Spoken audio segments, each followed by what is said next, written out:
Chapter 25. What then shall we do? Throughout the course, we have discussed many issues related to the environment and human activities. The question becomes, what can we do? Through your papers and discussions, we have looked at issues of energy consumption and water consumption. Many of you have begun to realize that individual impacts do matter. Through our energy discussion, you learned of green tags. During the water discussion, you found ways to reduce your water consumption. Going forward, what else can we all do?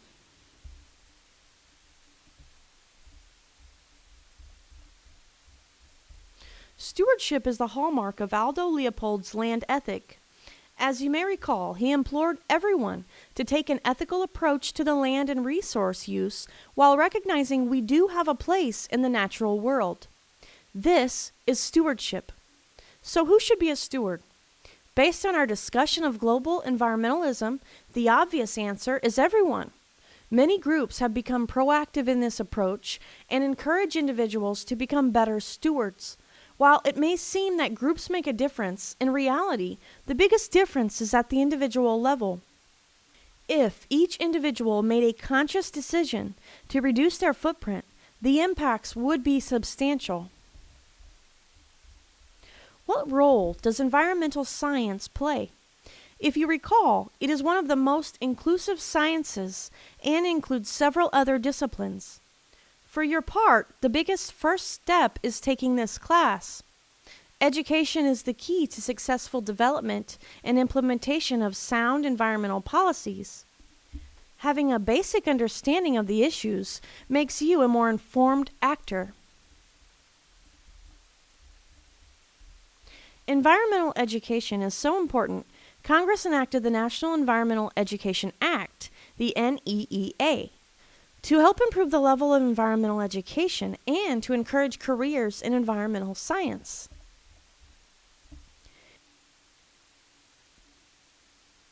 Education is important because it makes us more fluent in the terminology and issues related to environmental issues. An informed public is a powerful public.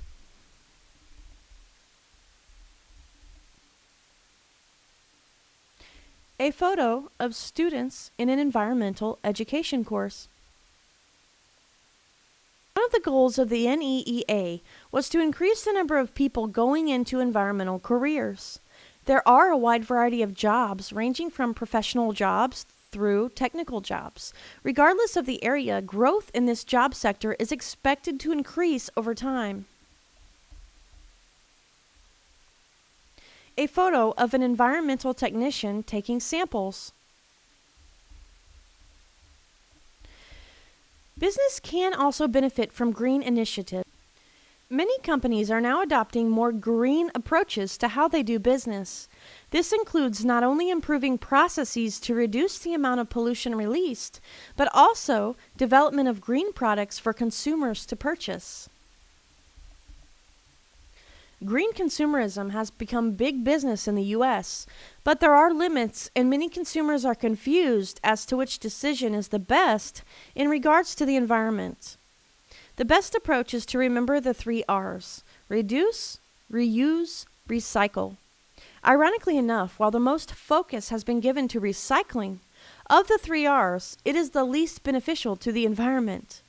Ultimately, it is always better to reduce your consumption because if you don't use it at all of the impacts related to production are skipped.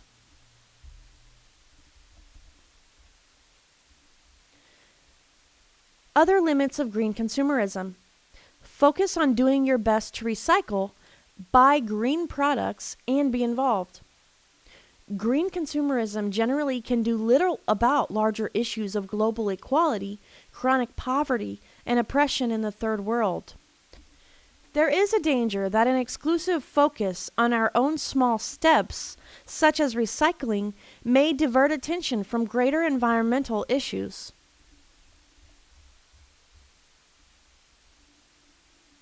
A graph showing the growth of environmental organizations.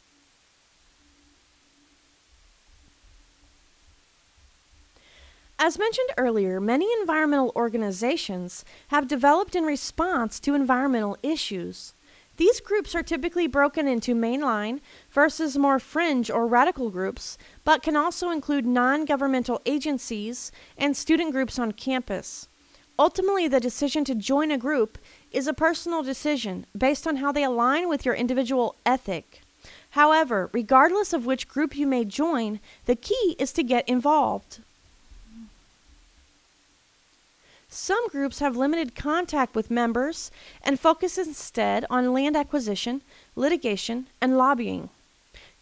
The Environmental Defense Fund, the Nature Conservancy, the National Resources Defense Council, the Wilderness Society. Non-governmental organizations, NGOs. There's a rapid rise in international NGOs.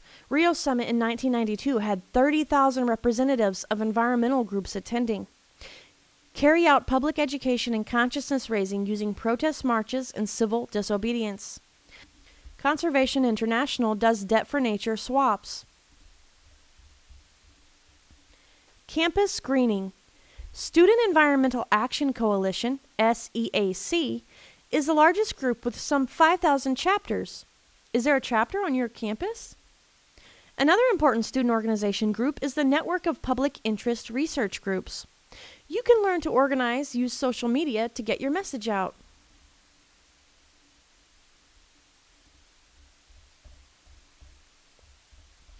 Ultimately, the goal for everyone should be to reach a level of sustainability where our impacts are at least exactly offset by the system in which we are extracting the resources. Additionally, we need to find a balance between growth and consumption and realize that unlimited growth is not possible in a finite system.